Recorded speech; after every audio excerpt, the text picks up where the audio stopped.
Hi friends, જો તમારું graduation complete હોય તો તમે આરબીઆઈની એક્ઝામ નહીં આપી શકો.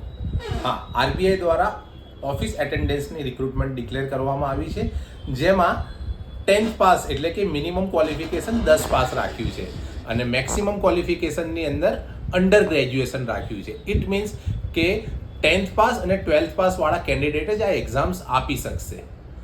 ફોર્મ ભરાવાના અત્યારે સ્ટાર્ટ છે. 4 ફેબ્રુઆરી ફોર્મ ભરાવાની લાસ્ટ ડેટ છે.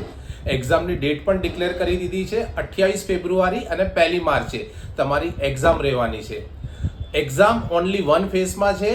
Maths, reasoning, English end current affair MCQ base exams છે. દરેકે દરેક સબ્જેક્ટ્સની 30 માર્ક્સની એક્ઝામ રહેશે. ટોટલ 120 માર્ક્સનું ગુણ છે. સારી વસ્તુ એ છે કે એક્ઝામ તમે રિજનલ લેંગ્વેજમાં આપી શકશો. ઇટ મીન્સ કે ગુજરાતી ભાષામાં તમે એક્ઝામ આપી શકવાના છો. સેન્ટ્રલ ગવર્મેન્ટનો પે સ્કેલ છે. ઇટ મીન્સ કે આરબીઆઈ એટેન્ડન્સનો સ્ટાર્ટિંગ પગાર લગભગ આશરે 45,000 રૂપિયા રહેવાનો છે.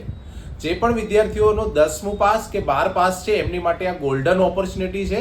કારણ કે સીધી વસ્તુ છે, જે પણ સ્ટુડન્ટોનું ગ્રેજ્યુએશન થયેલું છે એ લોકો ફોર્મ ભરી શકવાના નથી અને એજ લિમિટ 18 થી 25 છે.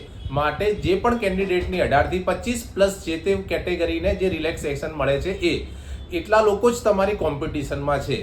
તો 28 ફેબ્રુઆરીની પહેલા પ્રિપેરેશન પૂરી કરી નાખો અને સેન્ટ્રલ ગવર્મેન્ટમાં એટલે કે રિઝર્વ બેંક ઓફ ઇન્ડિયામાં નોન ટ્રાન્સફરેબલ જોબ લેવા માટે રેડી થઈ